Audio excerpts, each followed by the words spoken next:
Let me tell you who you are. Welcome back. What's going on, guys? This is Tabbie Talks. I said that a little funny. And those of you who are new here, I'm Tabbie.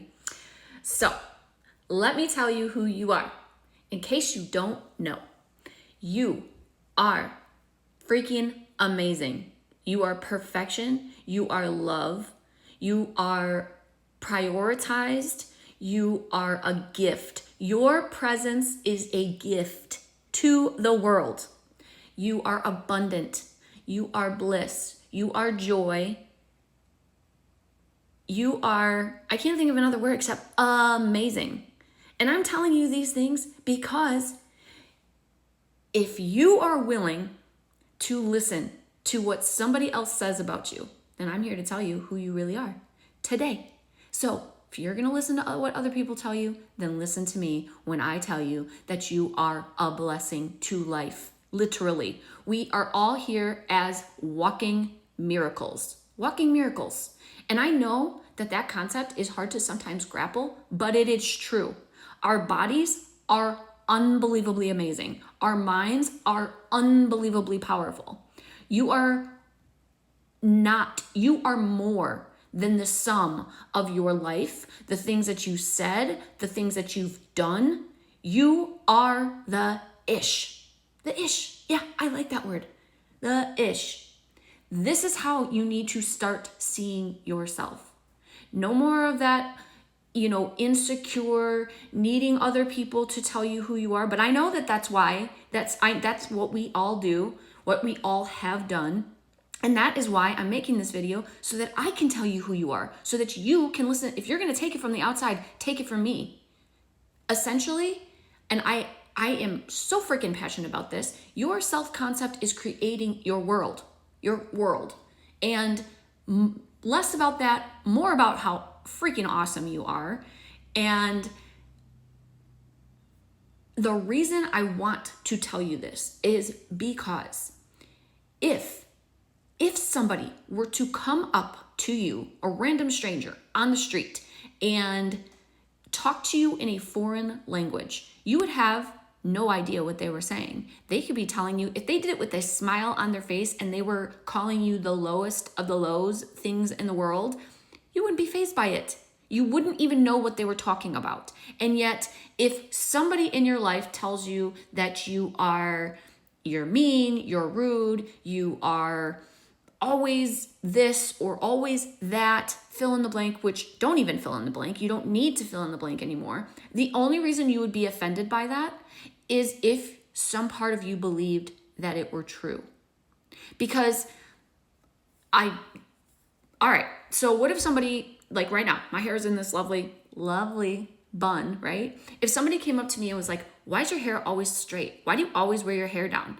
I would look at them and be like, my hair isn't straight. In fact, it's in a bun right now. And yet, because they couldn't tell me differently, because I know that my hair is in a bun and I know it's not always straight. You see what I'm saying? Like, that's a very simple way of looking at it. But like, if you know you're a good person and you know that you're worthy of love and you know that you are awesome and you know that you have good intentions and you know that you have a good heart and you know that you help people, then nobody could tell you any differently. And yet, if somebody that we love, I understand why, or somebody that we don't even like were to tell us differently, somebody were to start a rumor or talk about me behind my back, I would get offended by that. Why? Why in the world would you get upset about something that you don't believe is true? Unless some part of you believes it's true. So, stop believing bad things about yourself. Stop believing lies about yourself. It is not true unless you think it's true. It is not true because somebody else said it. In fact, the reason they said it or the reason they made you feel that way is to reflect to you what part of you believes that's true. People are a reflection of who we believe we are. So if we believe we are not good enough, trust and believe there will be people in your life that show up as cute little messengers to tell you or do things, put you in situations where you will believe, I am not good enough. So it's not about them saying, you are not good enough, because I don't know who would do that. That's mean. However, there will be situations, there will be a tone, there will, they'll condescend you in a situation that makes you feel as if you're not good enough, or makes you feel stupid. Like, you must have a belief somewhere, I'm not as good as them, I'm not as good as this person, or some part of you has felt maybe stupid or not worthy in a former state of being, and that is a belief that you are carrying with you. So people show up to reflect that back to you. Reflect that back to you. So that is why you can even literally see a difficulty, see a negative interaction with somebody as an opportunity for you to get clear on what it is that you believe about yourself.